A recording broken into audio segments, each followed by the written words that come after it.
So they got Straight Drop, but he said he was going to turn himself in yesterday. And then they pick him up today. So that's proof that they knew where he was and that they were just going to do what they agreed on, which is have him turn himself in. But then he didn't come in to turn himself in at the time he said he was gonna. So they just decided, since they already knew where he was, they would just go ahead and pull up on him. What person that's wanted for all that kind of stuff would actually post on IG when they're gonna turn themselves in and all that? Nobody gets to do that. They usually get snatched up first chance they get. And then they got the second guy, Cornelius Smith, who's charged for stealing the white car. Now, that's very interesting because they're not telling you who he stole the white car from. And CEO Bobby had that car posted up in his IG pic from, like I think it was last year, the year before that. So who'd he take the car from?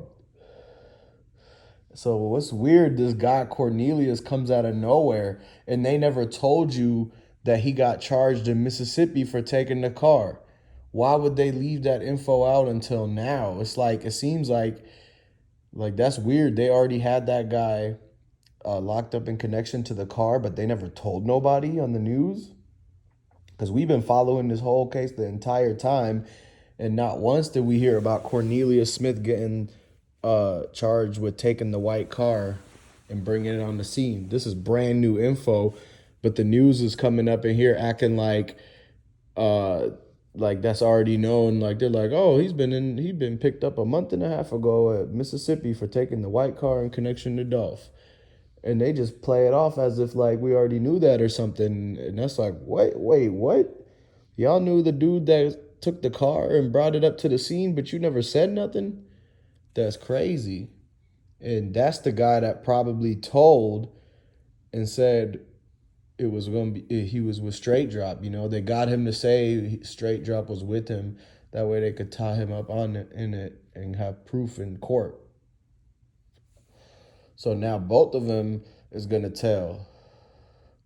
And they put captured over Straight Drop picture, but they didn't put captured over Cornelius Smith picture.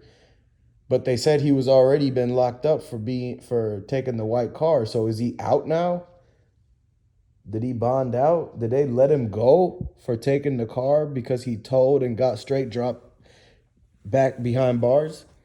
And who gets to collect the 15K? Does the 15K go to Cornelius Smith? And then now he's just out on bond, but he probably some kind of informant now. They turned him out. They must have got him to snitch where Justin Johnson was if they saying that he was picked up a month ago for the white car, for taking the white car. So then he had to tell on Justin Johnson, and if he told on him, they would let him get bail. So he told and he got bail. That's why his picture don't say captured no more, even though they talk about he was in locked up. But now, since he told, he doesn't get captured put on his picture like Justin Johnson and Straight Drop. Because this dude, the other dude, Cornelius Smith, is out. So now we're going to have to figure out who this Cornelius Smith guy is and what ties he has with CMG and Raven. And that's where we start drawing the map at and connecting what he did, what he got picked up for in Memphis to what he was doing from Mississippi to Memphis, you know what I mean?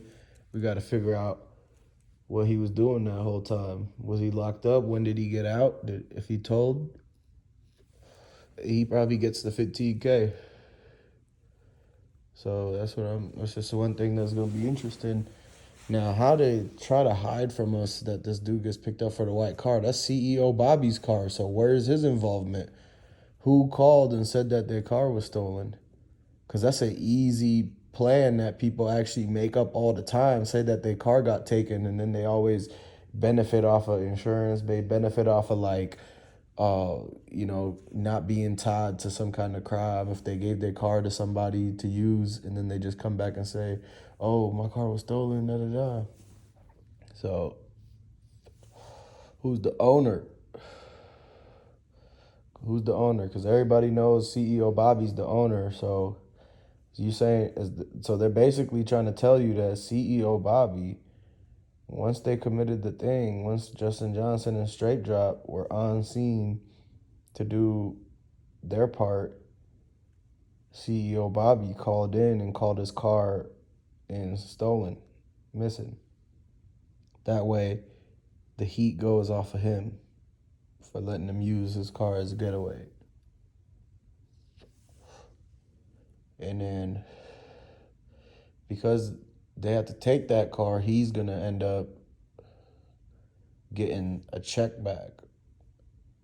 CEO Bobby going to get a check back because they got to keep that car.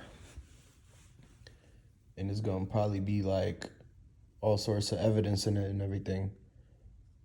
So CEO Bobby calls in and says his car stolen, missing. And that's when Cornelius takes it, and Cornelius didn't steal it. CEO Bobby threw him the keys. They were lying and saying that it was gonna end up stolen. They knew this the whole time. So Cornelius just comes to CEO Bobby's house, picks up the car. He goes and picks up a Straight Drop, and then they ride around until they find Dolph, basically.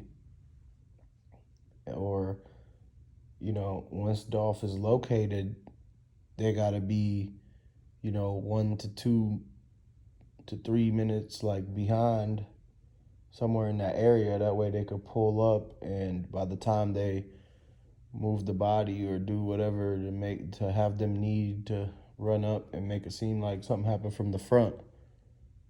So now we kind of get an understanding of it. But they have not proven to us that Cornelius took CEO Bobby Carr. They didn't say it got taken from his driveway. They didn't say whatever, you know what I mean? I think they tried to say something about at a gas station. You're not supposed to leave your car running at a gas station. Somebody probably did that on purpose. And he just get a ride from somebody else. But we never seen CEO Bobby come out in all his IG lives and all this whole time JoJo Splat. None of them came out and said that the car was stolen. So that's interesting. Wouldn't you think they would say that to cover their track? Or were they just gonna, did they know that eventually it's gonna get to a point where they come on the news and say the car was stolen once they figure out who's gonna be the fall guy out of all this? And since Straight Drop already got that background, he's an easy fall guy. He's an easy fall guy.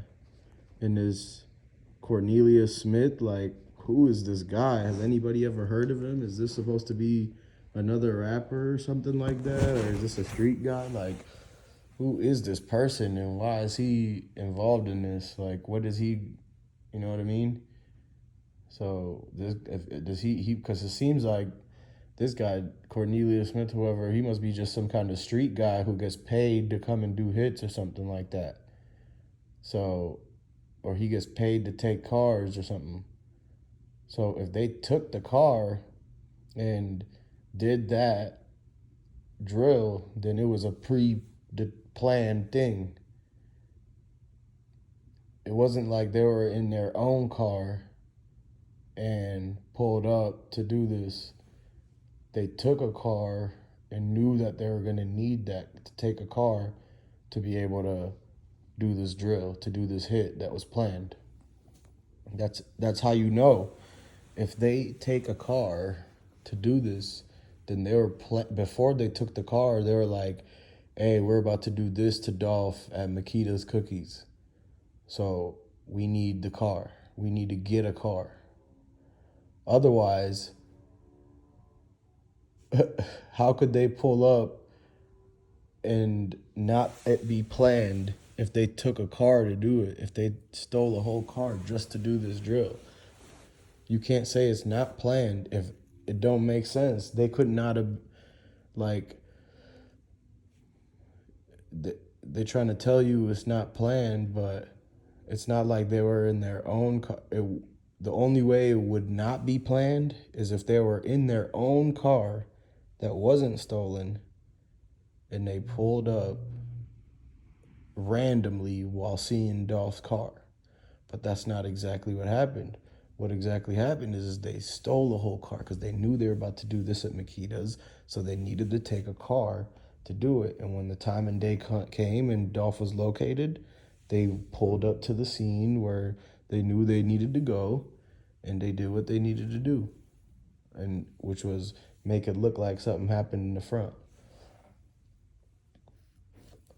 So that's something very interesting that I want to get cleared up now that we found out that they came out with the second guy, Cornelius Smith, talking about he stole CEO Bobby's car. Some weird stuff going on. It gets crazier and crazier every day, y'all. So keep staying tuned until the next one. And make sure you subscribe to the channel. Go ahead and like this.